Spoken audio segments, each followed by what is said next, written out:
Hello. Hello. I was Good like, to what see happened to your you. voice? I was like, that's right. Oh, look, someone already commented. Oh my I gosh, think we that have they're a used to. fan. They are used to digitally commenting, not physical form. So we are going to take a deep breath and produce them in a physical form as the show goes on too. So, how are you, Melissa? How you doing? I'm good. I'm good. And this is one of the times that you and I didn't really chat at all before the show, which usually we have the chance to talk a little bit. So Yeah, it's so good I to see you. actually have a beef to talk to you about. So I don't want to do it online. I was hoping to do it before, but okay. Ah, bring it Why on. is your cat always? Oh, it is National Cat Day. That's what Sergio told me. So you're lucky this time because that cat is Yeah, there. I know. If it weren't National Cat Day. Oh, Raquella's Hi, here. Raquella. Hi, Uh, Raquella. Getting ready to move to Sacktown, which is good. Oh, yesterday was National Cat Day. I got corrected in the private chat room, but isn't every day National Cat Day? It is in my house. They That's are right. pretty much the kings and queen of the throne. Oh, so Heather, hello, Heather. Heather. She is in Fair Oaks. Oh, good. So you're in town. That's awesome. Nice. Yes, Heather's a really good Yeah, friend of mine. comment, let Yes, us know where you're at and how you're feeling. If you feel like dropping in a feeling, we always love to hear the yes. tone of It the evening. it is Feelings Friday. It So is. It bring is. your feelings on, unpack them. This is it for us. How I know you went on your trip. How was your trip? Oh yeah, we drove to Point Reyes last weekend and it was nice. Yeah. It was mixed. It was really nice to get out of town and get to the beach. And my daughter screamed like the half the trip home and I say that because I'm really glad we went, but kind of like anything, it was totally up and down and it depended on the moment as to how it actually was. But I love I love Point Reyes. There's so much Yeah. I saw it was either a fox or a coyote. I wasn't wearing my glasses. So I saw something like running across the rolling hills by the ocean and beautiful cypress trees. Oh, I should have shared this picture with you. You would have loved it. I'll share it with you after the show, but we could have shown it. So pretty. There's like a road where the trees just kind of hug each other all the way Oh down it. yeah. I love Yeah. roads like that. Yeah. Have you seen that one That was. I before? think that's the powerhouse. The power I think plant. so. Yeah, there's Yeah. like a big building. Yeah. That's the old powerhouse, and there's a cemetery right around that area too. An old cemetery right up the Is hill. there? Yeah. It's Oh, really I wish cool. I'd known that. I love old Yes. cemeteries. Hi, Yeah, so it was Chris. Chris good. is It was here. good. Hi, Chris. Oh, so glad to Oh, see look at you. my favorite niece is here from San Rafael. And Yeah, she's my isn't favorite she a niece until the other nurse? nieces come on because they get kind of jealous. So I try to, Uh-oh. We don't want to have yes. a But niece right feud right now, now. yes, right now, Anna Anna, is my you're the favorite best. niece. Is She's a Anna really a good nurse? artist too. Oh, she's an artist, but is she a Yes. nurse? No, that's the other niece. Oh, okay. I She's in totally. that. Yeah, she's in the doghouse. The other one. So, So um, she doesn't like the other niece that's a nurse. That's what you said. yes, Okay. They yeah. hate each other. I'm just kidding. So, So that's how I am, hi, Ruben. Charisse. How I'm how are sorry. you doing? I'm good. I'm really good. Anna said, "Yes, I am." I don't know to what part, but a niece, yes. Oh, the favorite niece, yes. Hi, Charisse. How you doing? Charisse is another good Actually, friend of mine. So, Yeah, Um, I I'm know doing Sharita good. by now. I got my first COVID test today, and it came out negative. So I was never so Oh, positive about something so negative. So that's good. oh, that's Um, funny. Did you think of that, or did you I've just? been waiting for this. Yes, this moment. I'm That all was a yeah, very good joke. Okay, so you already yeah. got your results. You're negative. Yes. Yay! So yeah. I mean, I just did it because out of precaution, not because I was really. I mean, I did come across someone who came across somebody. It's just a weird like it's like almost like a spider web, right? You gotta Yeah, yeah. find out who you're with and why and all this stuff. So, but I decided to stay out of an event that I really wanted to go to that I worked on for a long time, but I couldn't consciously. My conscience wouldn't let me go to it unless I knew I was negative. So Mm, Saturday, and it's the Panteon in at the Latino Center. So that's a great. It's a really cool what they did, and it's really beautiful. So I'm a little bummed that I didn't go, but I feel a lot better. My conscience feels a lot better, and I feel a lot better that I'm kind of walking the or talking the walk, or what does it say? Talk the walk. walking the talk. Yeah, Yeah. yeah. So I feel good about that. So I I mean, think that's actually a really great example of like an unfortunate or uncomfortable choice that you made. And yeah, I know that as a person out there in the world, I'm glad that people like you are making those choices because ultimately I think it's really way better to just than not. So yeah. yeah, It was hard. I just touched my nose, but I'm negative, so I could do that right now. All the stuff that I can do. oh, Um, the stuff you can touch and sneeze and yeah, it's crazy so the stuff that we think about now that yeah. we are in this era. So Anna said, I love Point Reyes. Luckily, the fires have calmed out there. Probably was a coyote. Yeah, I think it probably was too. And yeah, Or a whatever mangy it was dog, just, it was just, a it was squirrel, like, it was a in someone's giant yard and it squirrel. had a collar on it. I think it might have been a giant squirrel. No, I've seen those before. have you? Yeah. Um, What's the next piece I have coming out? Oh, it's my hairpiece, my new hairpiece. So everybody knows Oh that. my God, Ruben's on a call him better because he's on a roll tonight. We Sorry. got the one liners coming. Yeah. I've never been so positive about something negative. Well, I've been holed up I quarantined myself for you know Whole day. all day. Yeah. So I'm like Get all the ready to jokes out. go. Yeah. I'm I ready. love it. Yeah. Luckily, my Melissa made me a scratching post, so I had something to do. Wait, what was it? A scratching post. Because I was like an outdoor cat stuck inside. So I was like scratching the furniture. I got in trouble, right? Did she give you like a little salt lick? Like, Yeah, yeah. So I just calmed down. Yeah. But oh, anyways, nice. so tonight we have Sergio El Bailador Ace tonight, and yeah, I'm excited to have him because he's been on the show virtually all the time, Yeah, we quoting always lyrics, old new wave lyrics and stuff. Beautiful stuff. So I'm excited to have him on. all over the Yes. world and all over the place comment wise. And it's always fun to have someone who's like a regular uh, participant to be a guest. So Yeah. yeah, And tonight, we'll also be going, looking at people and things that keep us, happy in the moment of this time. Also, we'll be talking about loved ones and remembrance of people. Anna, this is your grandma right here. Your grandma, my mom. Sorry, oh my mom who passed away at birth, having me. So wow, I owe her a great debt into my life. we all But do. yeah, so and then my other. This is my one of my many altars that I do every day. So I think I do an altar every week now. So Ruben, do you always do that or just time of Dia de los Muertos? I think I do it all the time because I'm always changing up right here, this little spot right here. But usually Kuan Yin's there, and trying to bring out the good energy and stuff like that. But Yeah, today, that's awesome. the last couple weeks has been honoring those who have greatly influenced us in our lives. So So if yes, there anyone watching, if you want to, because that's part of the theme tonight, we're going to be talking about, as Ruben said, I don't want to say this wrong because you chose the topic tonight. It sounds Mm-mm. like people that are nourishing us in the time of COVID, Yeah, or yeah. what is nourishing you? Please feel free to share that. And or who is someone that you want to honor tonight? And you could just say their name or a little sentence about them, but someone who's passed away, whether it was this year or 30 years ago. 50 years ago. And yeah, just a place to, there's Yeah. such a beauty in just speaking or writing and honoring, especially the way that you alter these people. So feel free to participate with us. We would love that.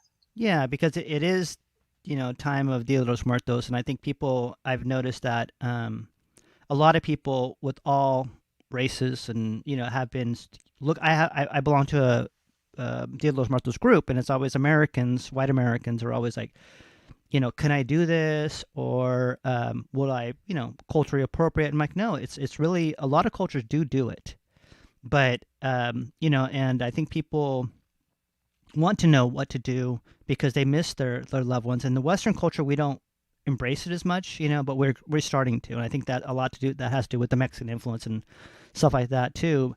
So for me, I to make an altar. People always ask me, what do you make an altar of? Well, I don't. I want to make one of my, let's say my mom or someone who passed away, my brother.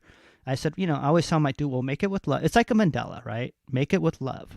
Put it down, put down what they loved, put down anything that they cherished, anything that you remember, anything, you just do it. It's like a meditation, right? Everything you put on there is pure love, and that's where your heart comes in, and that's where you honor the people, them. Marigolds are also good because marigolds call the spirits. That's what they're for. So the smell of Mm. marigolds is the spirits come down, and they know it's time. Even if they pass away from, what I love about when I go to Mexico, it's just the humor is kind of wicked too. So if they passed away from lung cancer, they put a pack of cigarettes because that's what they loved in their life, right? I mean, Yeah. so just things like that, bottle of tequila or mezcal or anything like that they love. Mm. Pepsi, they died of diabetes, and but they love their Pepsi or RC Yeah. Cola, Mm. Mexico. Uh, but yeah, so Whatever it is. yeah, you put down what you love. You put down anything that reminds you of them, and vice versa, because you're really communicating with the spirits too. You're communicating with them to tell them that you love them, you remember them, and you honor them. And thank you. I Mm. always say thank you to everybody, even almost night, light, nightly. In a sense too. I'm always aware of those who have passed away before me, and those people that are younger than me that passed away. And people always talk about, like, well, you're getting older, everybody's getting older, but yeah, but also seen a lot of people that have passed away younger than us too, and I always Mm. look, and I Yeah. don't look at that as I just, they come into your lives, and they come into lives for a reason, and they leave, and you still have to honor them in that way, and thank them for that too. So I'm sure we all had people Yeah. like that too. So, but that's, kind of how I feel. So it is a cultural thing only with the way it's celebrated, right? But for me, it's like let it out and give it to people because that's the way it's supposed to be. Supposed to be done. It's supposed to Mm. be done, and we're Yeah. in. So, I you feel want to like read we that need to one? get Sergio on here just because Yes. we're already kind of digging into this stuff, and I feel Wait, like I he'd told be. Sarah we're gonna be here like 30 minutes, and then we'll get him I on. know Will we you read always this real do this quick though for me? Yeah. to our guests. So Anna said, my husband Aaron lost his nephew, 26, and his grandpa, who is 94 this year. My mom added them to the ofrenda this year, and it meant so much to his family. Wow. See, and I think that's what it is too. And I think people are, they're a little gun shy about making their altars because they don't feel like they, like I said, there's a lot of this. As long as you are respectful of the tradition, as long as but you need it. We all need it, and I wish that we would all, really honor that too, ourselves, and honor ourselves too. Yeah. But Yeah. yes, so we will have to bring up Mr. Worldwide, as we call him. Mr. Um, Worldwide. Oh, that's right. Wait, we might have ruined his intro. Hey, oh shoot, I'm sorry. No, the intro is not ruined. it is Oh, full force. say. Does anybody recognize this guy? Who is this?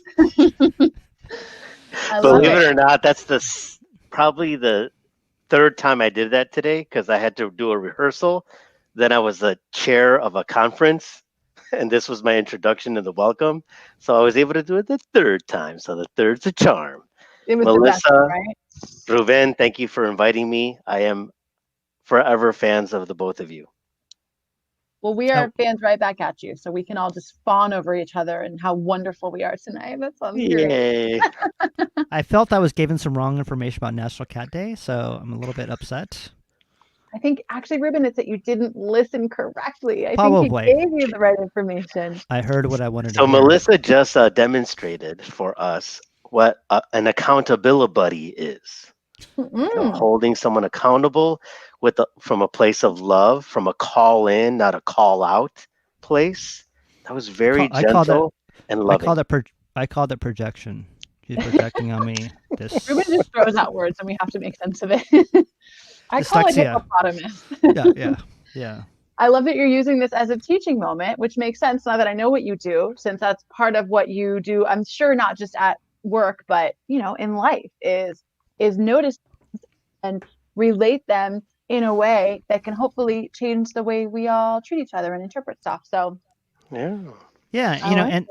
It's funny because we had this conversation earlier, but Serjio, the conversation that we had about what you did, what you do in your waking life, right? Could you? Not when you're in sleep. Yes.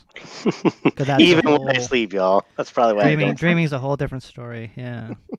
So, for our people out there, how would you explain yourself? Yeah.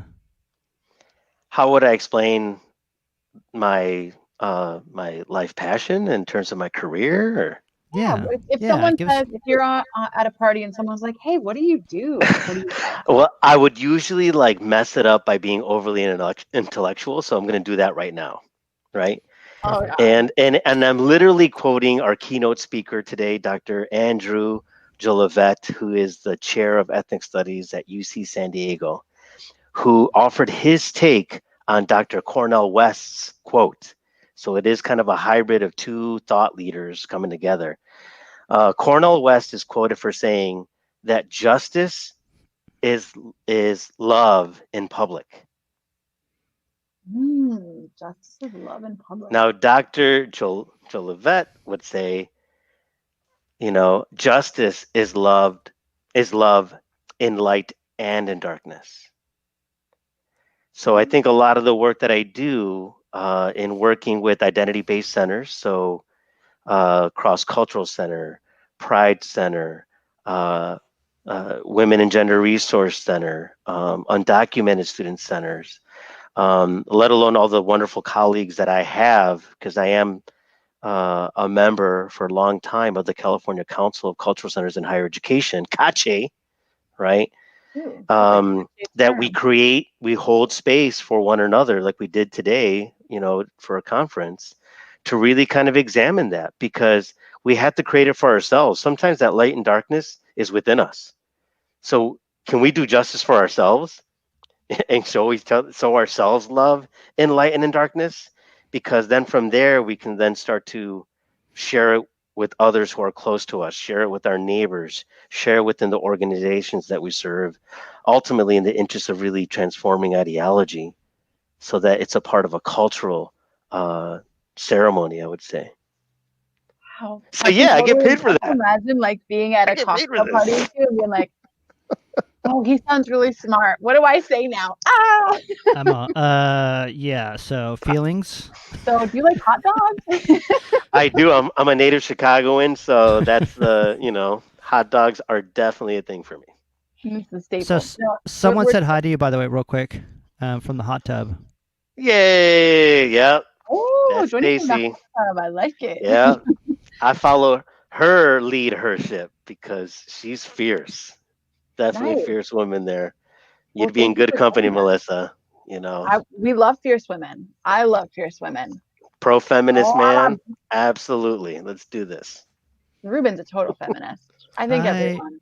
Yeah. Don't just stop. You are. Okay. Anyway. I just want to say yes that I feel. You feel outnumbered. Well, we're so glad to have you on, and I imagine doing what you do was always very important, but was a very interesting role to play in the last 6 months, last 5 years, It's an interesting time in our world, and now I'm thinking back to some of the comments you've made on our shows, and I'm like, oh, that makes sense now. Like knowing more about where you're coming from. So, Although most of those are new wave quotes from songs. Yes, So he's and it's Friday. also I'm in love yeah. every Friday. See. Also The Cure, baby, The Cure. He was also a DJ, so that makes sense more too, right? DJ Devotion, Oberlin College. Oh my gosh. We're seeing all the incarnations. 96 to 97. What? What? Okay, now I get those glasses you were just wearing. That makes so much more sense. No para la fiesta. I love it. Well, if you're joining us tonight, again, going back to, I mean, really, this conversation is what is nourishing me in these times. I think whenever we get to hold space for each other and get to just joke around and act like we're in person and, you know, have those sort of like casual conversations. So we're glad that you guys are here. If you are here, please feel free to comment and let us know your thoughts on anything that we talked about. And maybe we should all kind of go around and talk about, Ruben, I feel like you should go first. This is your topic and I want to hear what you say. But I think I'm framing it in my way. So that's why I want to know, like, what is nourishing you? Who is nourishing you? Me?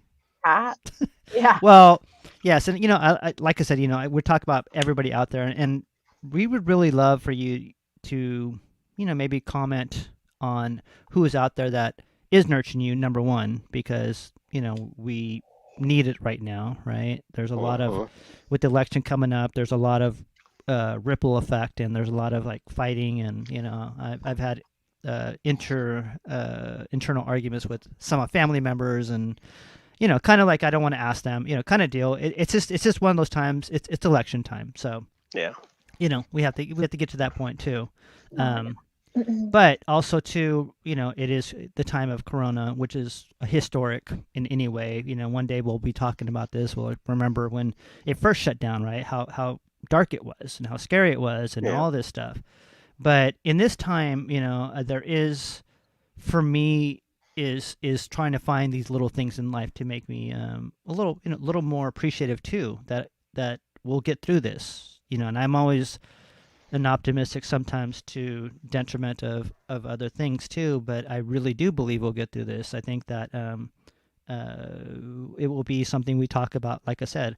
So every little moment right now counts to me. And since I went back to work, it's even different now. Now time has shifted to where I have a little bit of a schedule. It used to be like a flowing thing, and I think for some people they're not used to that too. But for me, you know, today I know that it's fall, and one of my favorite things of fall is seeing the leaves fall down and seeing these beautiful little. When I take a picture of something, I don't move it. I'll take it. I'll look down. I do a lot of walking meditation right now, and I'll usually do walking meditation with some Tibetan bowl healing for vibrational energy. And I've been more open with my family about it. You know, I'm like, well, you know, and I think a lot of times I kept everything to myself, which is different because in this spectrum, I'm always talking about my mom. I'm talking about people who passed away, and I've never really. I mean, I've done that with people close to me, but I've also kept that a lot inside of me too. So this medium, I'm able to say that, and you know, like this is the first time I made an altar with my mom. You know, it's something that's more in the public over at the placita where I made an altar. So a lot of things, you know, I think that we all keep inside of ourselves, right? And that. Wait, you've never made an altar with your mom? In public, a public one, yeah. And I tell people that my altar is my heart. You know, my altar is like when I go to Oaxaca, I watch everybody. I don't try to impose my own thing on everybody, but my people are with me in my heart, and my heart is huge sometimes. You know, I feel them. I feel everybody around me. So physically, I don't need to really manifest anything. All my stuff, all the things that I manifest are I close my eyes, and you know, I see all kinds of energy. I see all kinds of stuff. So I'm very energetic. That doesn't make sense. I'm an energy person, vibrations, right? But I think that, you know, that's a little bit too esoteric, and it's taken me a long time to actually to be more open about my mom be more open, even with my brothers and sisters. This is the first time in my life that I've actually talked to my sister about my mom, and because I never talked to my mom who raised me about my mom because I felt that I respected her so much that I didn't want her to feel bad, right? Mm. So I see things in a little bit different way right now. I feel like, when I see falling leaves, for example, there was a woman who used to come at the restaurant Melissa and I worked in, and she was just, Ruben, you got to, she was older. I made friends with her. I'm like, I'm going to come over to her house. I'm going to, come over and talk to me. And I'm like, okay. And I promised her I would, but I never did.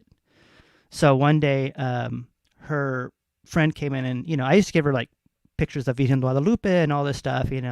She just loved it. So one day, her friend came in and she said, "Hey, Ruben, Nancy's in hospice right now. Would you go see her?" And I said, "Okay, I will." She said she can't really talk right now, and she happened to be maybe like 4 or 5 blocks away from where I lived at. So I walked over and sat with her, and I said, "Hey, Nancy, so I finally made it." She kind of laughed in her way, right? And as I'm sitting here, and I was talking, and um, I've noticed that her, she was leaving us, right? And so her body was kind of beautifully deteriorating, right? And I saw all these veins, and just her soul, it's just the soul part. And I said my goodbyes, and I felt, I was there for the final moments of her life, which I think is probably the destiny of what I had. But when I walked outside, I remember looking down and seeing a leaf, and the leaf was returning back to the earth. But the leaf was, see the veins and you see all the stuff, sort of reminded me of her. And I remember so I have a series that I do of, I call it my, Nancy, it's the same time, Dia de Los Muertos, right? And I take pictures of leaves right now that are going back, returning to the earth, and that's how I feel about that. So that kind of gives me comfort right now in this moment in time. And I take pictures of leaves that I don't move them, I don't do anything else, but I'll see them, and it reminds me of this moment in time, and a moment that I met someone, didn't really know them, but they impacted me in some way. I don't know. I couldn't explain what that way was, but that's to me, that's what's helping me right now too, is because I know it's fall, and I know that I take a walk, and I find the tranquility and the beautiful meditation of walking, and those kind of energies right now. I think that's kind of the long version of one little moment in time that I feel. Yeah, yeah. I love that. Yeah. Um, what is the significance of a leaf? The leaf, Significance. well, I think because the leaf, it is, if you see a leaf for the last time, right? It falls, right? It's green, and then it starts going back to nature, but you start seeing the veins of the leaf too, and those veins represent her her neck, pretty much, right? That Hmm. her body was going back to the earth, and physical body too. So the leaf, you see, when you look at a leaf, if you really look at a leaf, I think there's things that I think that we should really look at in life, right? We see leaves everywhere, but if you really look at it, you can see the beautiful patterns of nature, and you see that when it starts to leave, it's like it starts to leave.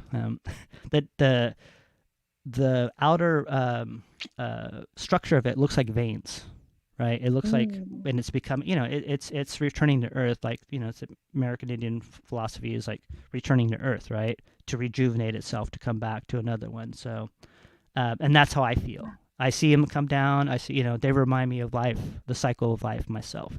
So, and that Mm. actually brings me a tranquility in a way that just makes me feel nice, right? Or feel calm. Yeah, That so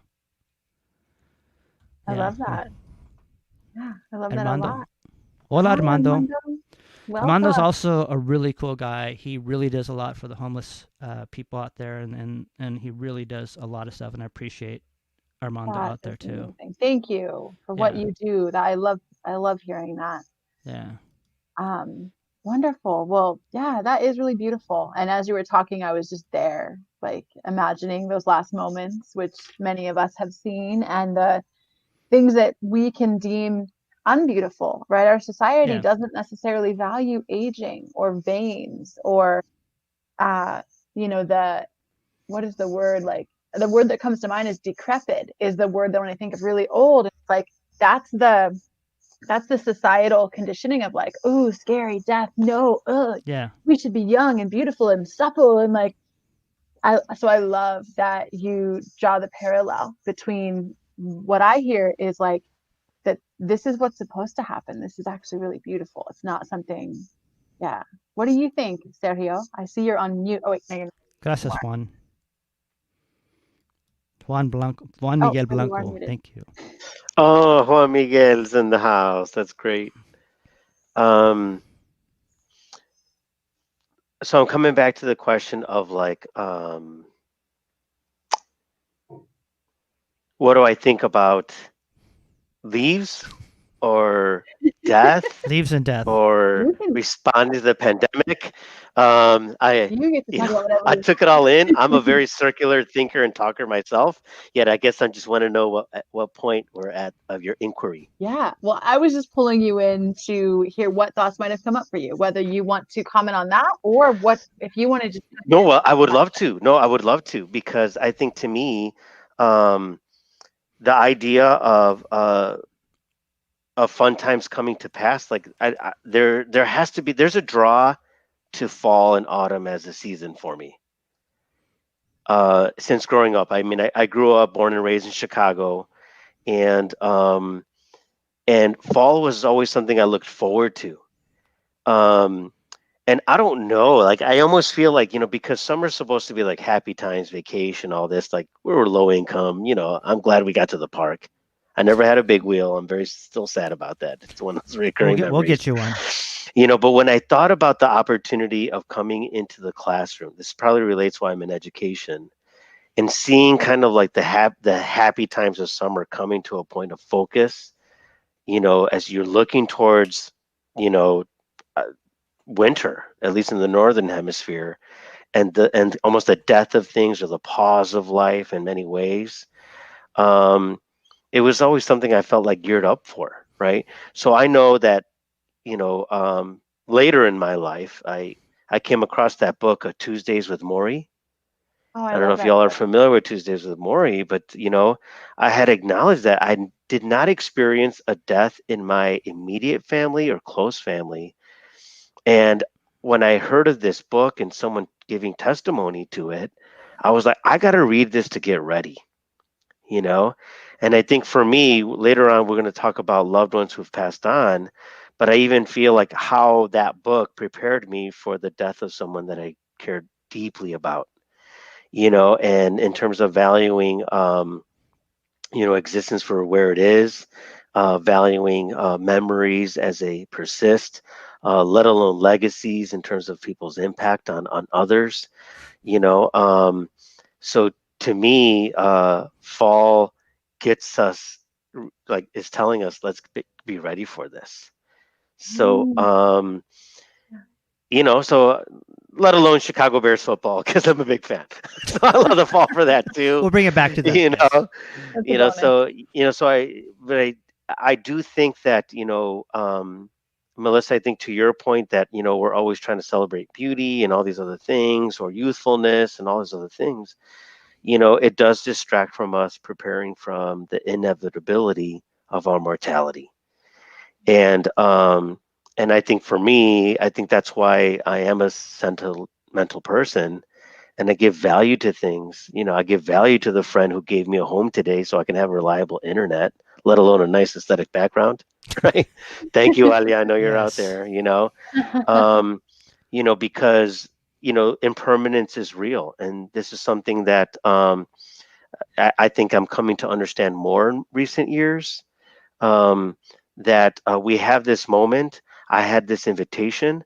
I feel tremendously humbled by this experience being with you two because I feel collectively in terms of time, if we quantify it, I've spent more time with the both of you than some of my closest friends that are here in Sacramento because they have to take care of themselves or their family. So you two are probably in the top 5. Yet I've never met you. So, Yeah. you know, and yet I know as I've traveled, to Chicago to tend to my dad's health or to go to DC just to return to a place where I felt so hopeful about life, let alone other digital nomading things. You all have been my 916 anchors when I was away. Oh, I Like love both of you that. have been. I feel so close to the both of you. Um, and I've never met either of you. So I'm tremendously grateful to the both of you because a week from today I will make my way out of Sacramento and be home free. Yet, Mm, no trust that both of you will remain anchor points of my experience here, and so I bid farewell for now, to you all. Um, and that's it's kind weird. of I it's so find it's like I'm experiencing a 916 fall right now yeah. because winter is coming, Game of Thrones style. That I'll be on the other side of the Mississippi, 2 weeks from now for sure. Is it weird that I'm sad, even though we aren't meeting in person? I'm like, oh no, you're leaving. I When know. really, it's like this is the beauty of the moment is that we get to virtually connect. So really, like you could be in I, England I and I don't feel sad. I have nothing but joy to look forward to. well, let I'm alone sad. let alone the peace that stays with me in just listening to you all and how it is that you hold space and how it is that you hold the folks who come into this space. I mean, I feel you whether you know it or not, you've shown justice work by being loving, at least with me, and I would say probably for the other guests, by holding us in the light and in the darkness. Thank you. Oh my Oh, thank gosh. you. That I feel was like we should just end the show because that was so good. I feel so good. Thank you so much for sharing all that and for being a great narrator also of your experience. I think that Carissa's in the house too. Hey, no, Carissa. no. So I want to. Will you read this from Armando because he does write down what he does and better than I could explain it. So Oh, okay, sure. yeah, So Armando said, "We are a cafe. I believe that's how you would say that. And we aim to provide necessities for survival for the unhoused. Oh, Many people die on the streets alone, and we need to be more aware of the issues surrounding homelessness. We need to give gratitude for being housed and healthy." Oh my goodness. Yeah. Thank and you so much for the work you do. That is yes, and really Armando's out there important. every Sunday, I believe, at Cesar Chavez Park. Yeah. So I mean that's incredible. Thank you. That is so cool. That is really neat. I bet Chris, our former guest, I remember us kind of diving into that topic a little bit with him. yeah. Just how that's a really salient subject always, but in our town. So I'm just Yeah, always and heartened we to see always you have some doing that wonderful work. people here too, and that includes you, Sergio. Even Sergio and I Oh, are closer in. We're probably related at this point because he's from his family's from Zacatecas, and my family's from Zacatecas. He's south of Jerez, and I'm bad at directions, so Are those mangoes? no, these I'm, no, I'm, I'm these toasting tajin and cantaloupe to my Oh Zacatecas no. hermano. yeah. Oh my gosh, I So, love it. Okay. To you. thank So you. you guys need to you match your DNA because I bet you are related. And Carissa's having dinner by herself at a restaurant. Cheers. Oh my Thank you, gosh. Carissa. You're not by yourself. We're Th- totally there with you. We are But with you. take us yes, with you. we are Table with of you. four, That's three right. virtual. And Sergio, I'm going to bring up. So I did ask Sergio to bring Thank to, you. to give me a picture of someone who influenced his life or who he was uh, honoring tonight. And I Mm, also left what he texted me because I thought it was on beautiful. That's what I thought it was. So I asked him Yeah. like give me some words, but I'm like, you know what? I'm gonna put up what he texted me because I thought it was really pretty. Oh, So and said he'll just wrote this too. You want to read that, Melissa? Um, sure. I was gonna say maybe do you want Oh, to read Sergio, it? you read it too. Yeah, why don't you read it? oh, I can read it. My Yes. college friend Samuel Alejandro Garcia passed away in August 2016. He worked at the Boys and Girls Club of Fresno County, based out of Huron, California, and was cherished for his service to Huron's youth. This is a photo of my last selfie with him. Hmm. Um, Wow. I drove from Sacramento down to Huron about maybe 3, 4 hours just so I can watch the game, and then I had to come back. and the 49ers won, so he rubbed it in. I had to wear for his 49ers attire and take other pictures. And sadly, that was the last time I saw him. I lost touch with him. He was in deep into stage 4 colon cancer. And I mean, he's like a brother to me. Um, we got through college together. You know, I was a senior and he was a first year student, and took him under my wing. So when I was no longer DJ Sergio mixing música latina, DJ Solido came on down that lineage of Latinx AO people at Oberlin College who were 1% Latinx AO identified students. And that was his rep. And he was an amazing cumbia dancer. But he was this steady, quiet person that always wanted to do right by people. Right now, I probably look like him more than any other time because I totally took the hair down. Yeah. And so I honor him, and I thank you, Ruben and Melissa, for creating space for us to honor people who've impacted us deeply. And So you look like brothers. yeah, he was, he's like a little brother to me in a lot of ways, and we drove a lot of miles. And the when I go visit his grave, and I do when I drive down south, I visit his grave. And I always bring beer, craft beer in particular, Yeah. and I play Depeche Mode, Mm. the song called "Never Let Me Down Again" that says, "I'm taking a ride with my best friend. I hope he never lets me down again. He knows where he's taking me, takes me where I want to be. I'm taking a ride with my best friend." We would listen to that song over and over again throughout all of our road trips in college, going to different, college campuses, you know, and so that's how I memorialize him, Yes. is through that song, and spilling a craft beer now on his grave whenever I go visit him. Wow. And now Yeah. right? And that ripple effect ripples on. And I'm wondering, when you think about his impact on your life, today, as you sit here, obviously moved even thinking about this person who's been gone for years now. Yeah. What did he leave you? Like, how did he change you or the way you might approach life? Oh, there's two things. Number one, this dude was always quiet.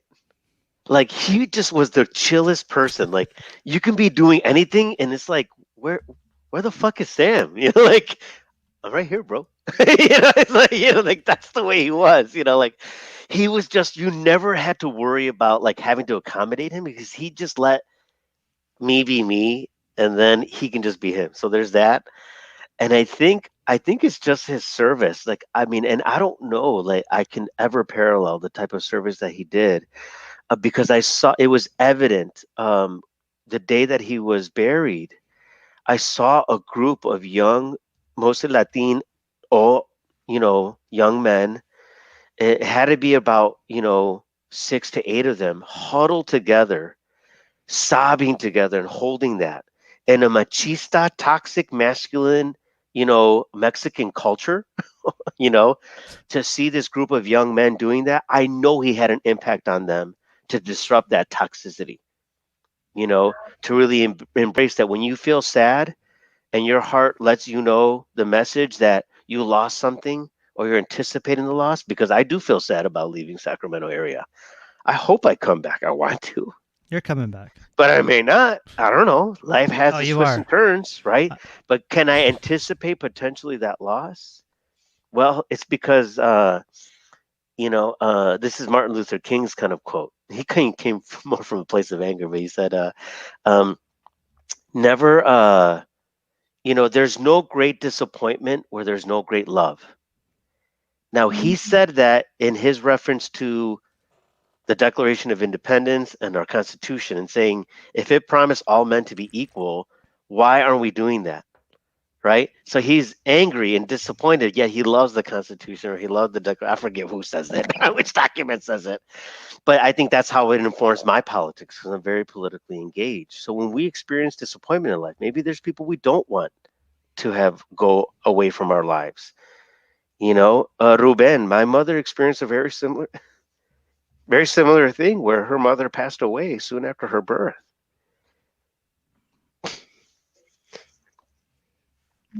And for me to try to imagine or equate not having Luisa Acevedo, her smiling face, just check my Facebook. You'll see her everywhere. You'll know why I'm the enthusiastic, curious, sentimental person that I am. It's because of Luisa Acevedo. And to not have had her in my life, I can only imagine that. So anyway, I'm probably going too far. But No, you're not. There's never too far. but Matter of fact, my but eyes are I watering and appreciate it. my mascara is running because I was gonna do a goth thing tonight, but I was gonna do Robert Smith I of The know. See, Cure. yes, I would have been perfect. We could have mutually dripped mascara together. yeah. See, that's on my. Tomorrow it'll be different. Yes, but you know what, Sergio? Oh, The wow. thing about, like, we talk about the Mexican machismo kind of thing. Obviously Yeah. I'm not, but but it's true. We grew Neither up in am I, Mr. Worldwide. That's right. But I appreciate you. I appreciate us. I appreciate everybody that comes on here that listens. And we can cry. We can feel. We Hell can hug yeah. each other. You know what I mean? Crying is more strength than not crying, so to speak. I cried so much that I know what tears taste like. Wow, yeah. In my childhood. You know what I mean? Like I know what. And yeah. Anyways, that's a whole different story. Hey, flexing But- this muscle is harder than flexing this one Yeah. for many men, sadly. So, and I wish I wish more men would, or we would grow up in that era of letting everybody emote and just feel what they feel, because I think Melissa and I always talk about this, about people, what they feel about things, and it's hard for guys to let go of things, right? And so you just bottle everything up, and then you find this anger and all this stuff, but I think you're doing an awesome job, Sergio. I do. Yeah. So I honor you for that too. Thank you. Well, if you bottle it up, So I may open have it to- up, so and I may then have pour to- it. Just like the tears, open up that bottle and pour it, y'all. It is Cali It's Cocktail Cali Hour. Cocktail Hour. It It is is. cocktail hour. Salud. Some Might be decaf packed coffee. up here.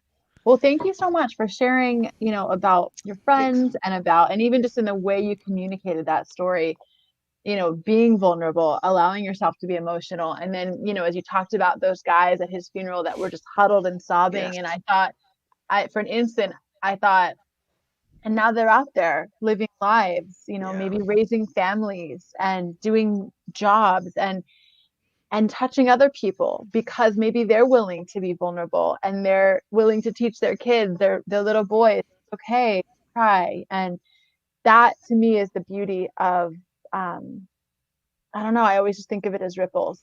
And It is, Yeah. right? And it is effective on everybody. Like you said, he had an effect on you, which has an effect on all these other people too. lives. Yeah. And we all feel that. We all feel those effects. And I do believe people come into our lives for a certain reason. People can say angels. They can, but they do come, right? And they teach us a lesson. And they may have never existed before we met them, right? But they come into our lives and they impact our lives, right? I've seen many people in my life, who have passed away, friends, that sometimes I wonder if they ever existed in any other place but my world, Wow. So in my dreams, in my life, and I've had people that passed away recently too, that I just don't understand. To me, it seems like a dream that they come into my life, and I try to find what they left for me in this secret little thing that they do, but it is, your friend seems to have given you a lot of life and love and Nourishment. hope. Yeah. So, and I'm glad I had Melissa read that, because I think that was really nice to see. Yeah. I don't want to be the only crying dude from Zacatecas. That's that too. No, Hey. you're not. No, I'm sure there's lots You're of not. There's other artists, so it's Yeah. addressing toxic masculinity is no easy task, yet it's absolutely necessary. Yeah. It's absolutely necessary, and men need to take ownership of that, and it comes at a risk. It comes at a risk of clearly nothing compared to the risk that misogyny and patriarchy have on women identified people. It's not. Yet the opportunity to do ally, accomplice, kin, pro-feminist work on the part of masculine male identified people is absolutely necessary, because sometimes that's where it starts. I can just think, y'all, 10 seconds.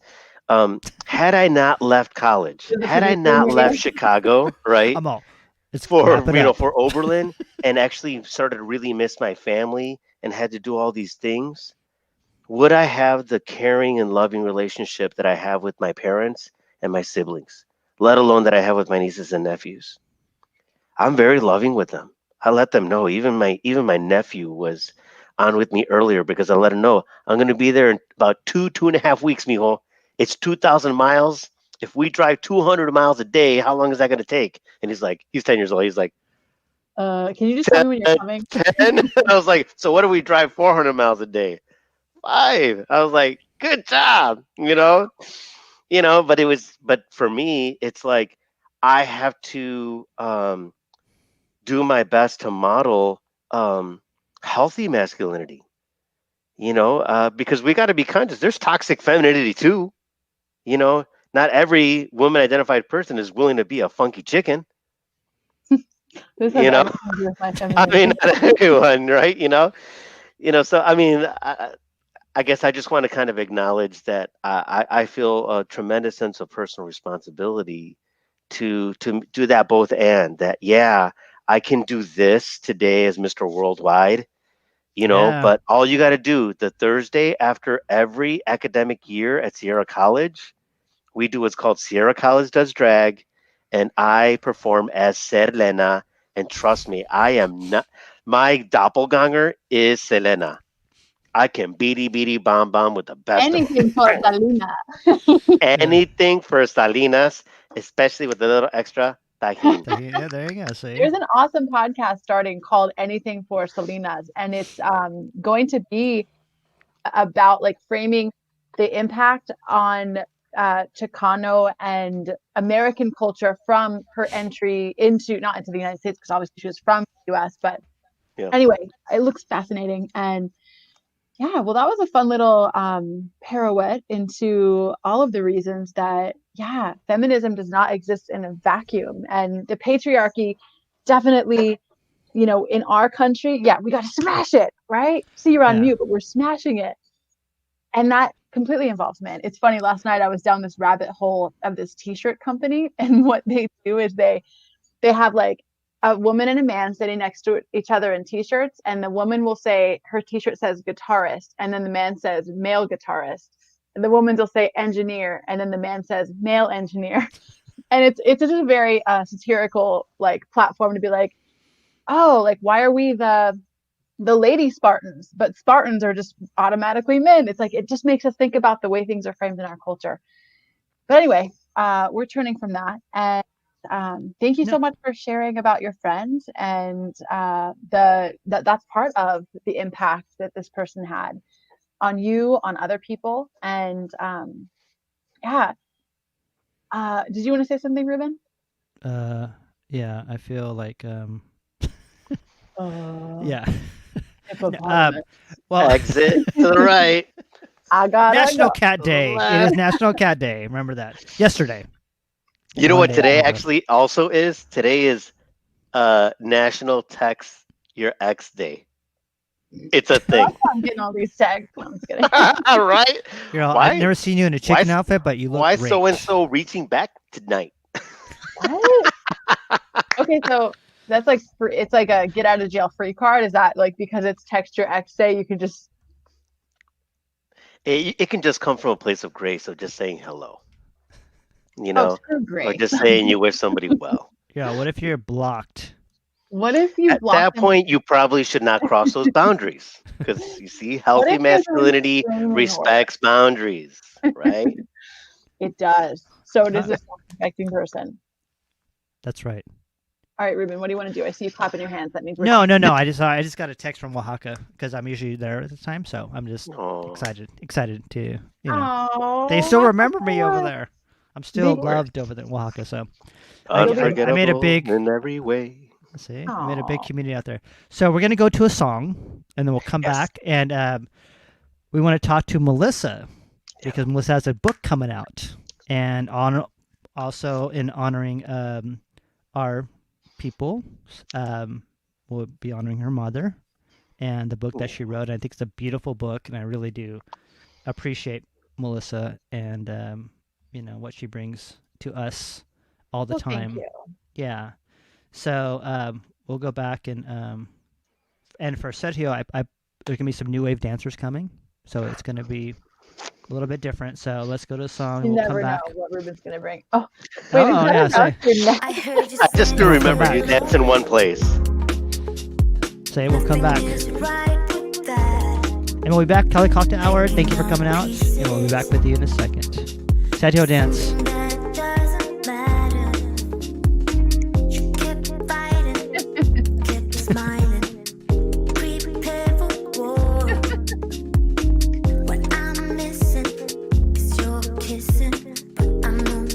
Larry, what's up?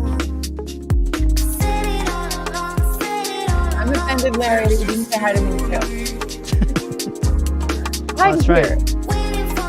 Funky Chicken.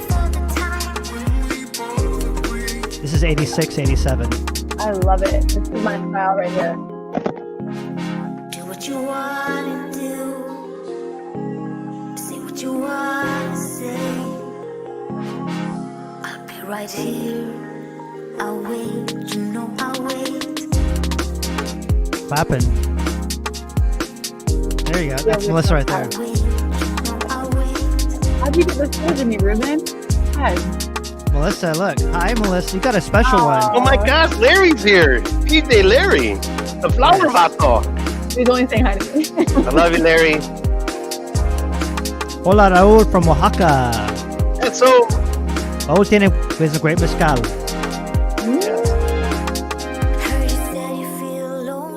Is Raul in Oaxaca right now? No, he's in Stockton. Oh, that's right. Yeah. He owns a restaurant. Now he he's gonna own a Oaxacan food truck, and he owns mezcal. That's right. That's me right there Oh my with gosh, the veil. That's what I was. There's Serjio right there That's me. That's me. with the cape. DJ Devotion. Okay. Oh yeah. That may be Serjio right there. Serjio. That's you right there. That sweater.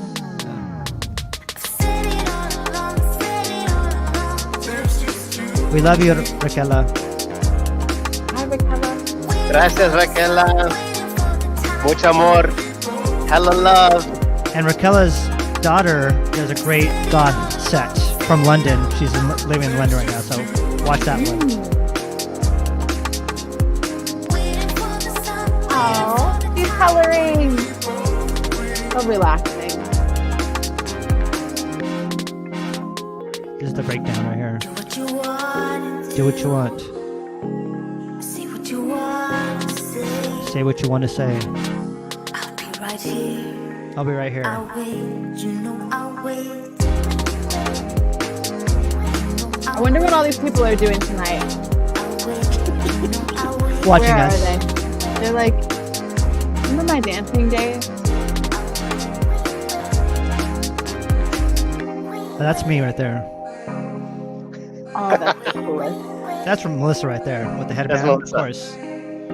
My gym. I kind of miss leaving the house because I used to wear weird shit. You remember, Ruben? Yeah, You remember. perfect. Oh, So God, thank you thanks for that. indulging us in that dance. Thank you for dancing with welcome. us. I appreciate you guys dancing with me and putting up with that. Dances and love and everything else. Those were some cool So- moves. I tried. I think I hurt my back though. Oh, not you. Sorry. I virtually hurt my back. Oh. So thank you for everybody for coming out to Cali Cocktail Hour Feelings Friday. where we unpack our feelings, we let everybody go, and we talk about whatever comes up in the moment, right? We sometimes we do have a theme too, right? Sometimes, a lot of times, and then we just go with the Sometimes. flow, right? Yeah. So, Yeah. but tonight is close to Dia de los Muertos, close to Halloween. So we're honoring our people too that are that have come before us and given us life. But I do want to have a special thing for Melissa and her mother too. Yes.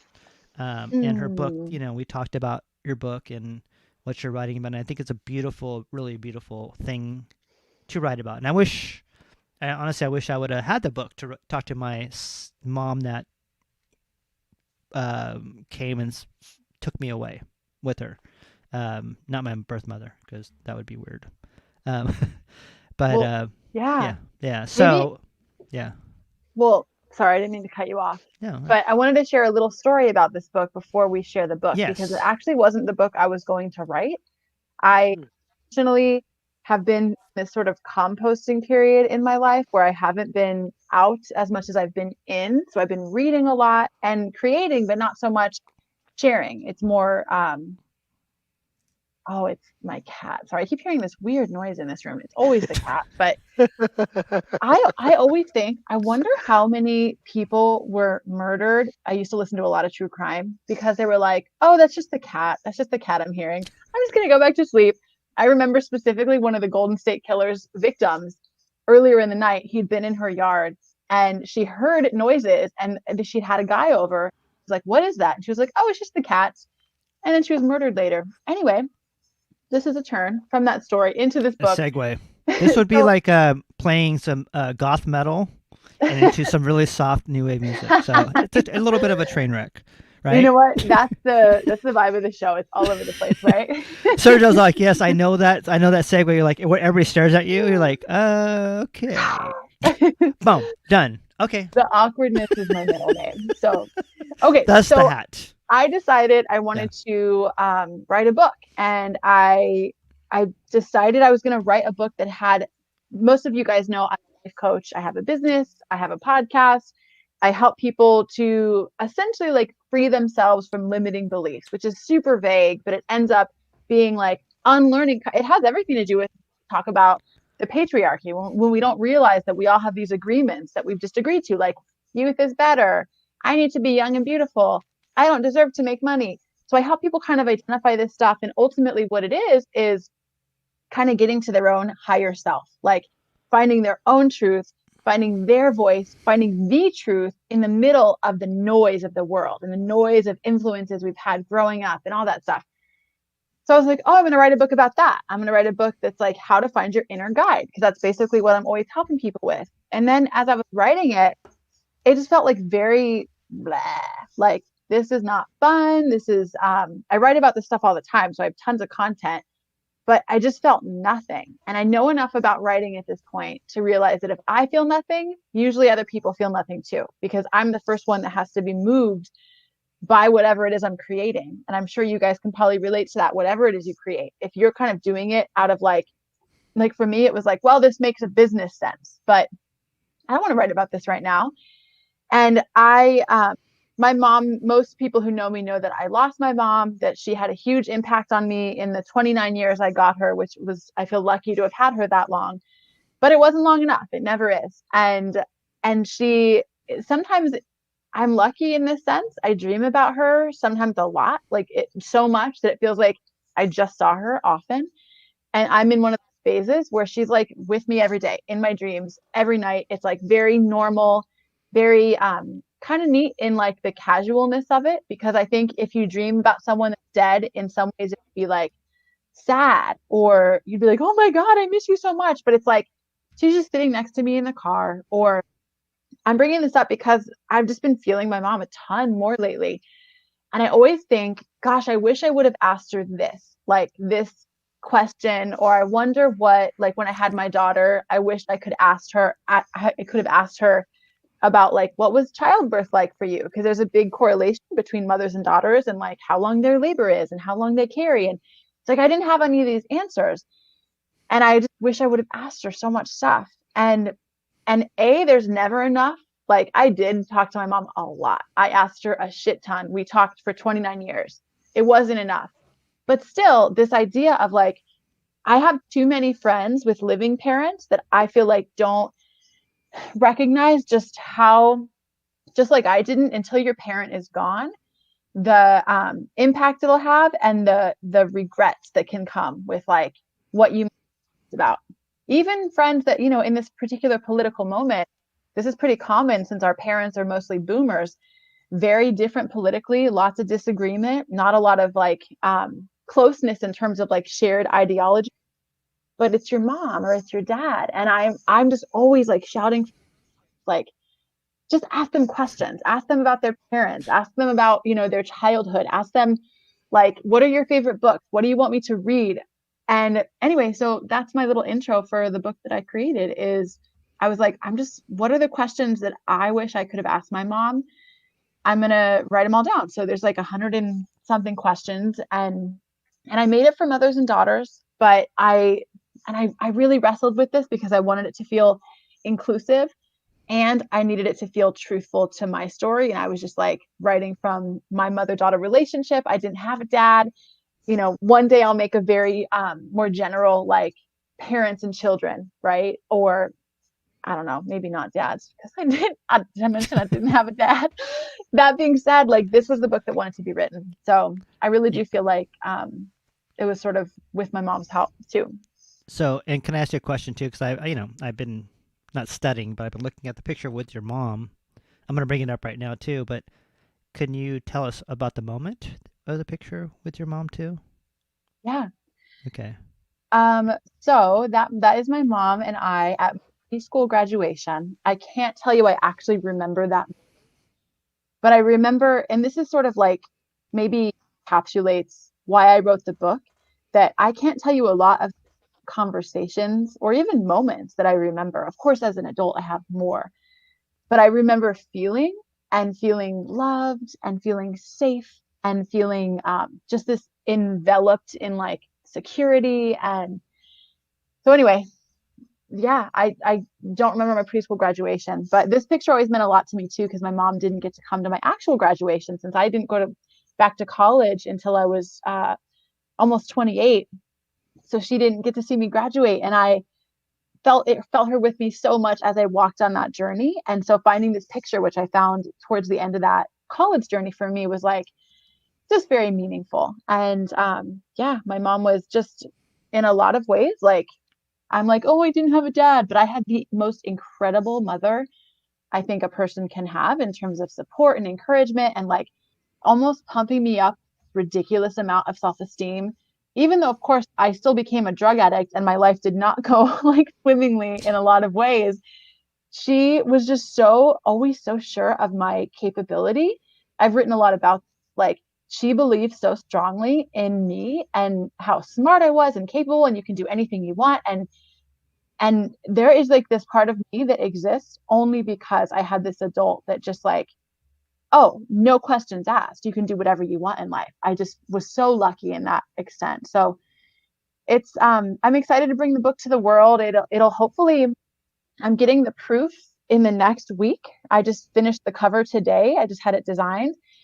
And so I would love to share it with, I think, the people at the moment that I can see really benefiting from this book would be adult children who, or, older daughters, want to write down things that their mothers, stories that they're going to forget. That's the other thing, is like, my mom probably answered a lot of these questions, but I didn't. I was Right. just like, I'm living my life, mom. What are you talking about? Not like I don't care. I always cared, but I didn't realize their impact. So writing things down can really memorialize them. So I Yeah. think that both for older daughters and for mothers like myself, I definitely, like all of you, I've had friends die young, mothers, of babies or young children. And I've just thought, if for whatever reason I don't get to grow old with my daughters, like, what will I want to have said? What will I want to have shared? What will they maybe wonder? And maybe they'll never wonder. Maybe they'll never care. And that's okay. But just in case they do, I want to have this stuff written down for them And I think it could be a really great thing for young or newer mothers too. Yeah, and So, I think that's beautiful because for me, my thing was like I always wanted to ask my mother who raised me about my mother who passed away, right? And I wish I would ask those questions to to learn more. And I think that sometimes we feel immortal, right? That they're not going to pass away. You just never know, right? You yeah, never know yeah, what's going to happen. And I think it's a beautiful book. And I wish I myself would have asked these questions because now I have to go back and try to retrace everything else too, in that spectrum too. yeah. So Melissa said, oh, sorry. I mean, Raquel said so Oh, beautiful. Yeah. And then thank you, Raquela. here's Patrice Morales. No, did I say it right? It So looks like Bernice, but I think maybe yeah. that's Sergio's friend. Or no, she didn't say hi to him. Wait, special shout out to Sergio from LA with all the extras. Wait, were you an extra? Or is this like a reference to extras people? Anyway, hi. Thank you so much for joining us. And yeah, I think Ruben, we always try and incorporate the people we want to remember, but it's especially, I think, important right now. So Yeah. And it is true, it is true. And Chris said that's awesome about your book. And what I love thank about your you. book, I know that we talked about like you wanted to make it a broader stroke, right? Um, Yeah, you helped but me kind of decide not that yeah, you told me not to, but I was really stuck. I was like, should I make this, questions you wish you asked your parents and just make it all, because it's really, the questions are all very generic. In the middle of the book, you couldn't even tell it was for mothers and daughters. It's just I don't know. So yeah. anyway, go on, Ruben. Oh Thank no, no. you. But I'm not saying like as an artist, right? You don't you paint what you paint, right? You don't question yourself. You question your heart. It comes from your heart. And these are things like you said. You never had a father, right? Or I mean, what are you gonna ask your father? That's another book, right? Yeah, yeah, And so this is the beautiful thing. Like I said, I wish I just had different kind of I even though my mom was passing away, I didn't want her to know that she was I didn't want her to feel like she was passing away, right? I didn't want her to ask questions about so this is my mother that raised me. So what did you think about this, or what was our grandma like? Because I never met my grandparents, right? Because they were in Mexico, and I never met anybody in my family that were from Mexico until really, really late in my life. So I think that this it's hard to ask these questions because we don't want to cross that road of like you may pass away at some time, right? And yeah. I mean, it's the and same you never, reason people don't make wills, even though yeah, people die unexpectedly all the time. And then it's but like that's an important thing to do, but we don't do it. yeah, and that's what I think about is so beautiful about this book is that I mean I haven't read any of it yet, but I know your heart, I know where you come from, and to me that's more important than I really I just know where you come from.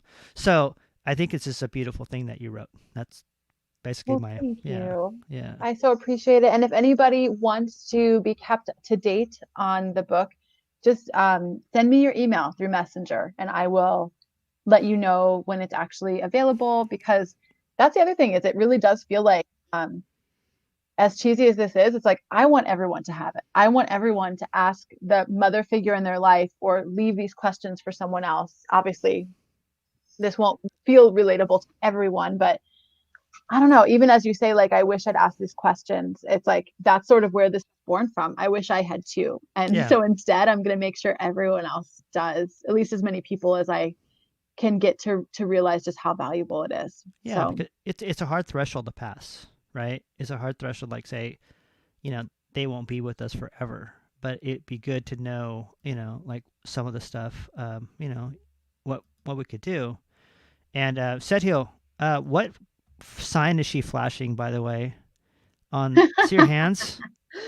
I don't know what that is. Looking at So that. I think that's like a 5-year-old playing with a tassel. No, I I mean, think that's I'm from Chicago, so this might be something different in the yeah. NorCal region. That's what I'm saying. I don't know what is up with I can't that. get my eyes off of the bangs. That's you know what I told Melissa that too. I was gonna say That that is too. like total like Ricky Martin. She bangs, she bangs. Oh my God. I look just like Ricky Martin, which by the way, until COVID, No, that's been you're my the hairstyle like muse. my whole life is bangs, but now I can't cut my hair too often enough. Anyway, thanks for the fashion breakdown, y'all. I really appreciate Yeah. it. No, See, but these are bangs from before COVID, and they will be COVID-19 bangs again. COVID-19 banks. Beautiful. But I think it's a great book. I really do. I really I had when my mom was passing away again. She was on the bed. She was in hospice, and one of the Hmm. hardest because yeah. This a whole story of this whole thing. But I know that she was waiting for me, and I know that Hmm. one of the hardest things for me to say to her was, "It's okay for you to go." And I know that people hold on to the people that they hold the best, and sometimes, you know, if this happens, I would just, it's hard for us to let go. But I remember the hardest thing I ever had to do in my life was to go in her ear and whisper, "It's okay for you to go. I will be okay." Even though Hmm. I wasn't okay, I had to do that. And I left, and I drove to Mexico, which is a horrible thing to do, by the way, is to be by yourself, right? But I'm like, I'm gonna do this, and I'm gonna go. I remember going to Ensenada, and I remember, after I said, my goodbyes after the funeral, but I felt the hardest thing I ever had to do was say those words that it's okay for you to pass on, right? It's okay for you to go. And I remember driving back to Sacramento. I remember driving back to Sacramento and just driving and crying, and knowing that that was the last time I would ever see my mom. And then after the funeral, I maybe I decided to punish myself even more. So I say that as a word of like, because we tend to do that. Sometimes when we hold things in, we tend to think that we can take care of things by ourselves, and we can, not reach out to anybody. And that's what I did. And I left, and I took off to Mexico. I ended up in a hotel in Ensenada, curled up in an embryo, crying my tears out and missing my mom. But I'm also wasn't a person to ask for help, and I implore everybody to ask for help. It's not a weakness. It really is not. And I think that that, like I said, that masculine talks, just it's okay. It's okay to cry. It's okay to the weakness is the strength, right? And I remember when Melissa's mom passed away, and it's a very difficult thing, and especially your mom. I don't know. Um, I don't want to say anything about anybody's father. I just know that about a mother who gives birth to us, we have a special connection. And, I wish I would ask those questions. And I wish I would have been more open to that book and not afraid. Because I was afraid of crossing that barrier of like, you're going to pass away soon. So, I don't want to ask those questions. But there's a lot of questions that I have to answer myself now at this point, too. Because I don't know a lot about myself too. So I ask everybody, maybe it's a good to read it's good to ask those questions from your parent too. Just because someday they won't be there. Someday maybe we won't be here, but it's good to have some answers, and it feels So thank you, Melissa. Yeah. Yeah. I hope that our longing to have these answers can translate to the people who still have the opportunity. And I think that sometimes I'll speak for myself here. I'll spend so much time in what I didn't get, Yeah. from my mom as far Yeah. as Yeah. the answers or the time or, her to be here for my kids. And then this is like such an obvious parallel, but it's like I'll forget that I have this, wonderful partner in my house that I get mad at all the time because he doesn't do stuff the way I want him to. Or like, and I Well, bring that up because it's so easy to get stuck on the what we don't have and who's yeah. gone and completely miss like, wow, there's love right here. He would not give a shit about these questions, but just as like a reminder to all of you, all of us, to be like, okay, well, who is still here, and how can we either appreciate them, memorialize them? And I'm always kind of talking to my future self, like, what will she want to know? How will she want to have acted? What would she regret? Because I do think regret is real. And then, yeah, act accordingly. And with that, because we're approaching our time, and we still haven't heard from your We have Yeah. hold on, we have our stalker. I saw that earlier, I think, when I was talking, or when the picture was up. I was like, yeah, oh wait, he's our guest tonight. Writing Chris things wrote down. that's awesome. Thanks, Chris. I feel like I talk a lot more about my mom. I feel like a lot, I just, but I do that because I was talking to someone about vulnerabilities, right? And I go, I'm not afraid about my vulnerabilities anymore. They don't have any. So even if I went through a rough childhood, I went through some trauma and some, not good times, right? But it doesn't have that energy that it had before I forgave my dad, right? My dad, who's still alive.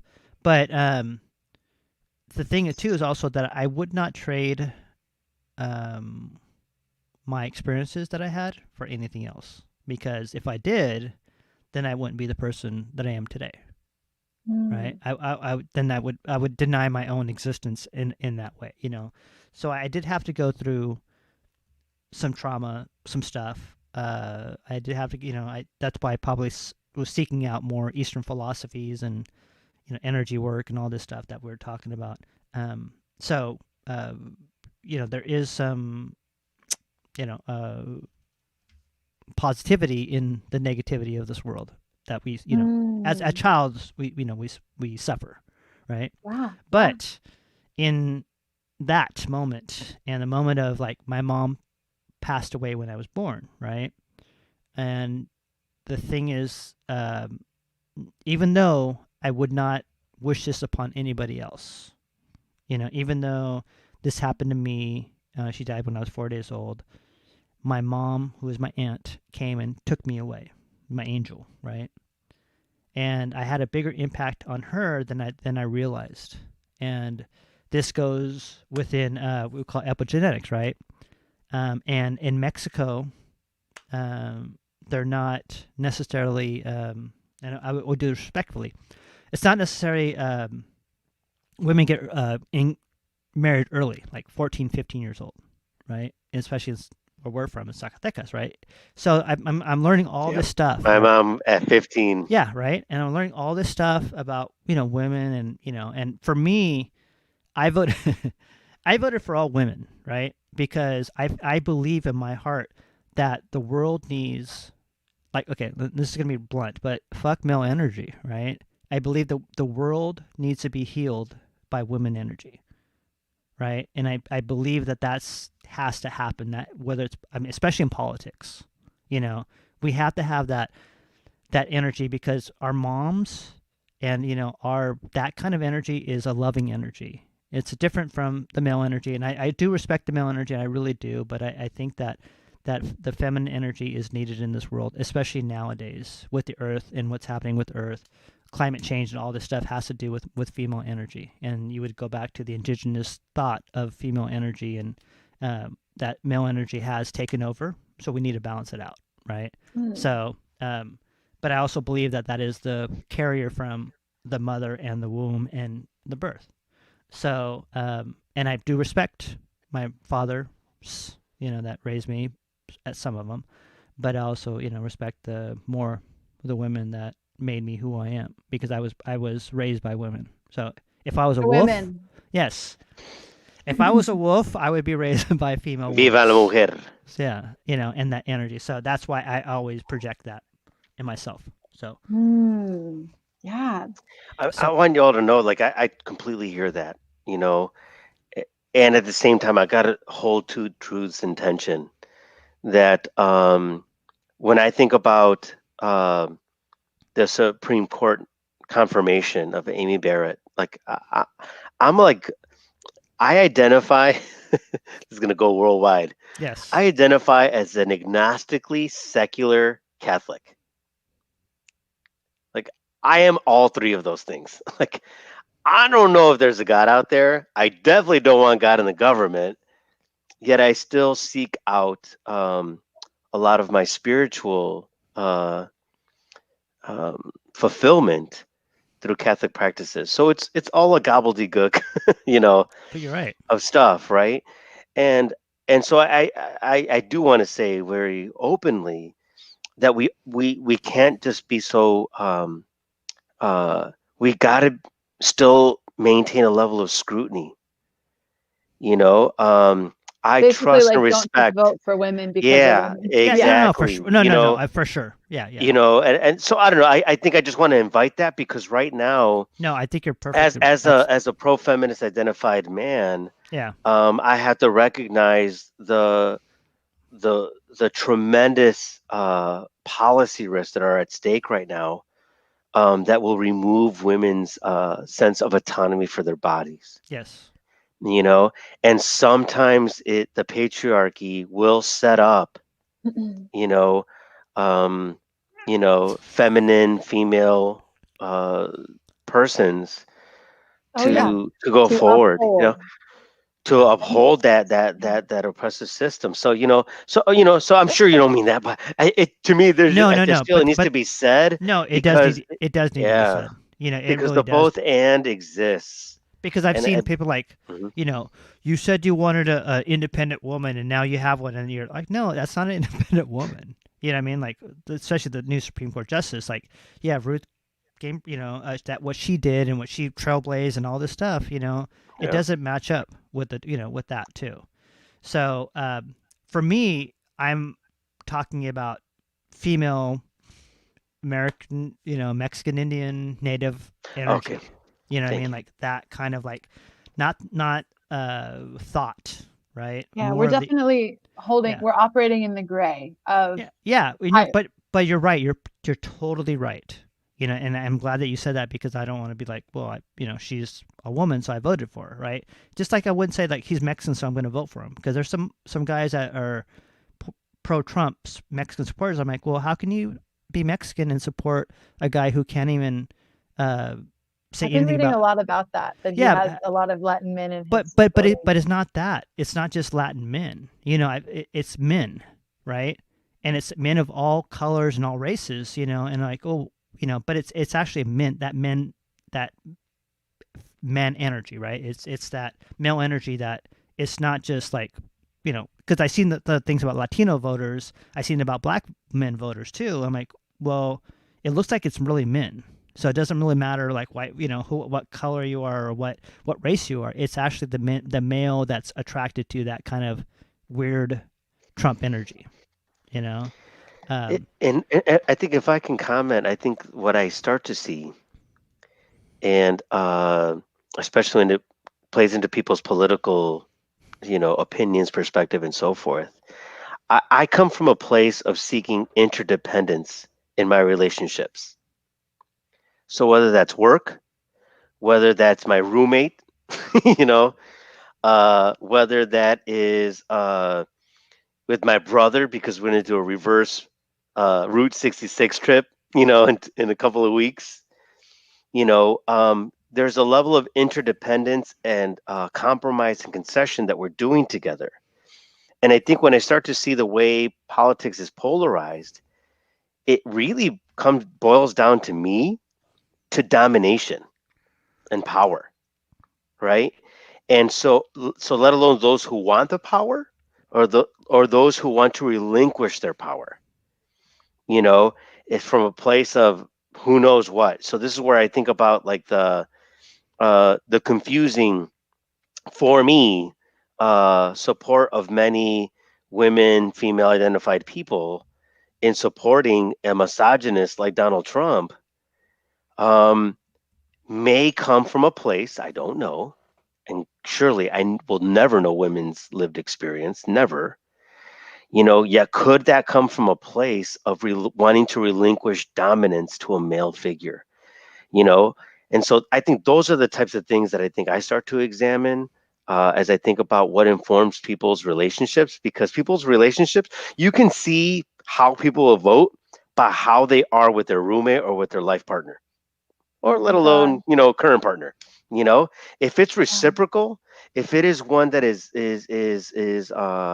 based on mutuality, um, then we seek it out. And it's sad when there are times when folks, when it's presented to them, when it's a part of their lives, when you marry them. I'm a divorcee, right? You know, that sometimes like the imbalance is there and we seek to resolve it. And maybe you get there. And then sometimes it's just like, you're just different people. But you can come to those points together. And that doesn't have to result in a domination of one or the other, because then that's what lends itself to the adversarial relationships. So I am committed to not having adversarial relationships in my life, even if people will come and go in my life or to leave theirs. I do it with dignity and grace as much as I can. And sadly, when are we taught that? If it's not for most people, I think the perception is religion is what teaches us how to be good people, right? Mm, Well, I'm a secular person, so I'm like, "Ooh, well, how do we do that?" That's, is it the family institution? Is it a marital institution? Who knows? But it's missing in our lives. And so maybe we do have to seek it out somewhere, because other than that, if we're not seeking it out, then we will repeat this. Melissa, you're saying, what are the agreements that we're making, unconsciously with others, and how it is that we operate together? hmm You know, uh, that was a tangent. I don't know where that came from. Uh, It's because me. I, I got a B in geometry, not an A, but I love geometry. you know, when I did artistic work, at least in college, like all my studio art stuff was geometric. I got this cool thing Yeah. called two circles and byproducts that I made out of 8-foot cardboard squares. I created this whole thing. I can't wait to tell in particular Ruben about it, because I'm like, I think I was a, inspiring artist at one point, and then it You got squashed still got because it. whatever reason. But anyway, I mean, Yeah. because here's what I Well, see in this space, if I can bring closure with you two, and how it is that you invite people in, and the way you frame our conversations. It is an interdependence. Yeah. You really, both of you create an interdependence. And it's beautiful. You both resist the domination that it's like, well, it's my mic, or it's my show. Like I've never sensed that. That's why I keep coming back. I love Well, that. I I sh- definitely think that that's an intention of ours. So it's nice to hear that it comes through. And Ruben's about to make a joke about how he wants to steal your mic or something. I can tell. no, actually, I wasn't. Well, I love it. I love that witnessing, and I actually want to tie a lot of what we just all the different directions we just went Yeah. together, starting with Ruben, saying we need more feminine energy, and then the different approaches we've had since then. And I just want to touch on the divine and what those qualities are as we talk about our world being out of balance. And Ruben, correct me if I'm wrong, but I think this is the stuff you were saying, okay, we need more of this in order to bring into balance. Yeah. And that is creativity, right? Nonlinear in thinking, a warrior spirit, but not dominating, a deep sense of justice, balance, and morality, passive resistance, stronger awareness of emotional thoughts, emotional intelligence, having a many-sided personality. Like we're talking about how this isn't good or bad. Like all women, we're not going to vote for all women, and all men aren't misogynists, right? It's like living in that gray, accepting the paradox. And I'm not going to read the last one because I don't like that. So we're going to stop there. What was the last one? I think I'd have to understand it better to even explain it, Oh, and I okay. don't understand it. It was about self-sacrifice, but it's going to sound just very weak if I say it in my uninformed way. So I think recognizing that, we talk about feminine energy, this isn't even really women. This is feminine energy that Yeah, we yeah, bring and to our that's what I mean world. too. And I think Yeah. that men have to understand that we do have feminine energy in us too, right? And that's a balance of life, right? And that's just the balance that we have.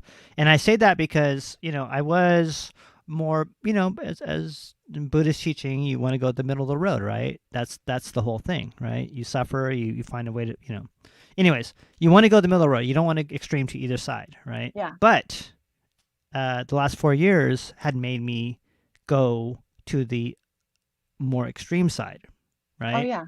And to the part where like, well, okay, well, we tried your side, but you're not playing fair, right? I tried to play fair. I tried to be very balanced and like, okay, well, this is what's going on, but it went to the other extreme, which is a male extreme. Like, this is no way female energy that worked on the Trump administration. So we'll be clear, right? It's all male, whatever, just horrible, right? Separation of children. That's not female energy, right? Has nothing to do with female energy. That's all male toxicity. Like it's just horrible, right? And so anyway, so all this stuff, it made me go to the other extreme. I'm like, you talk about a radical left, right? But you have made a radical left by your beliefs and not questioning the other side, right? So, and that's for me. That's what I mean. Like right now, I'm like, you know what? You want to do this? Let's do this. I want to bring the female energy back into the realm of like, okay, well, the male energy obviously doesn't work because it really, it's an energy that's kind of like, it could be a good part, but it really is to the extreme now, and we're really not in a good place. I mean, if you think about what's, when you strip all of the protections of the earth, right? You're attacking the earth. You're attacking the female, not the male, right? Yeah. Everything else is attacking the female right now. So guess what? We're gonna have to extreme to the other side to make it a balance. So I want to throw out a quote because I have a quote, and that is by Nietzsche, and he said, "He who fights monsters must be careful not to become one." Yeah. And I say that because I think we can hold the paradox of feeling very fucking fired up and angry, like rightful, justified anger, and we're not becoming monsters.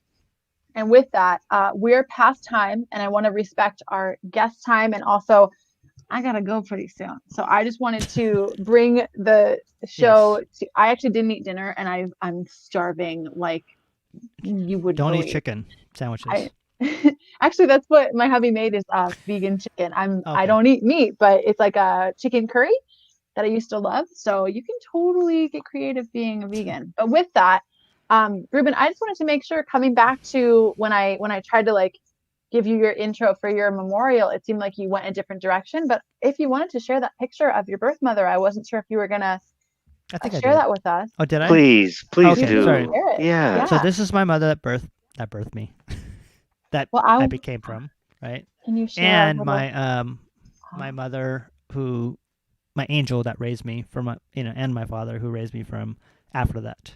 So 4 days later, she came and got me, and and in Mexico, that's her name was Jesus, Concepcion, and Anacleta, which is Jesus, Conception, and Anna. So, which is and there's a lot of also Catholicism in Mexico, so there are always Marias, Jesuses, and Concepcions. But like I said, I talk about them a lot because they mean a lot to me. That's part of me now at this point. So more than they were when they were alive, actually. So they mean a lot to us too. Yeah. So thank you for talking about them. And thank you, Serjio, for coming out. We appreciate you, digital nomad, worldwide man, and what you give us. And you're finally here. So thank you so much for coming out. I feel like it was kind of cool because I felt like you gave this narration to ideas we try and share and people that we hope to be. That for one, not that was like flattering. Of course, I love flattery, but that it's sort of nice to hear. It's nice to hear how people are receiving this, and also get to do that with someone who has been here so many weeks, and with this new part of your journey, as you set off into, you said home free, and I was like, oh, free of home free, like that's so exciting. And Yeah. and I'm glad that we an anchor for we are that. I hope other people watching can also think of us like that. That's basically the whole reason we do this. So to hear that is just very moving, and I'm super excited for you. So thank And you. good night, Raul from Oaxaca. Good night, Raul. Yeah, really good mezcal tres tiempos. Have a Mezcal. good night. I'll hope to see him soon. So, and thank you, Serge, and thank you everyone for coming out. I know that we, it's a good talk because we just go everywhere. We go all over. Yeah, all- muchas gracias to Yeah. the both of you. And I'll be on next week, y'all. Don't worry. Yeah, what's next week? Yay! Look forward next- to what is next week, random Melissa? commentary. That's right. I don't know. We'll have to get back to that. Yes. But next week will be interesting because it'll So, be next week. can I ask you a question? God only knows what's happening When next is your week. book coming out? It should be out by mid-November, but again, if anybody wants to be kept up to date, of course I'll talk about it on here again, but just message me your email and I will add you to my little want to stay informed about it. But it should be fairly soon. I kind of want people to be able to give it to others for Christmas, so I'm trying to get it done. Good night, Chris. Thanks for coming out too. Good night, Chris. Yeah. Do we have a guest for next Friday? No. Oh. Wow. Chicken versus crow. I like I it. think we do. I'm just not sure. I don't want to misquote and then have to back up on it. But I think we do. We will get canceled from our network. So. Oh God, no! Yeah. Don't cancel us. So thank you everybody for coming. Thank you Sergio for coming out tonight, and appreciate it. Thank you, Melissa. Have a Thank you everybody for wonderful coming night. out. Gracias. And Buenas noches. happy Halloween and merry Dia de Los Muertos. So everybody Happy out there. Samhain. Yes, it's Absolutely. okay to put up candle out for your parents. It's okay to put out candle for people that loved you. It's okay to make an altar and make it the way you want it. Just make it with love. Put your heart into it, and you'll be fine. And there's no cultural appropriation with this because it really is an international holiday too. Filipinos do it. Eastern Europeans do it. Everybody does it on this day. Celtics do it. So yeah, and it's All Souls Day. So what does that mean? Right? From the Catholic perspective, it's All Souls. So yes. So do it. Yeah. All right. So have a good night, and we're gonna go sensitive style for you. Get the song out. Good night. Well, Taylor Swift. Everybody, yes. Do the Axl Rose back down to the, it's or that, the chicken dance, the Macarena. Good night, everybody. We love you. Yeah. Good Bye, night, Melissa. everybody. Have a wonderful week. Good night, Heather. Adios, Sergio.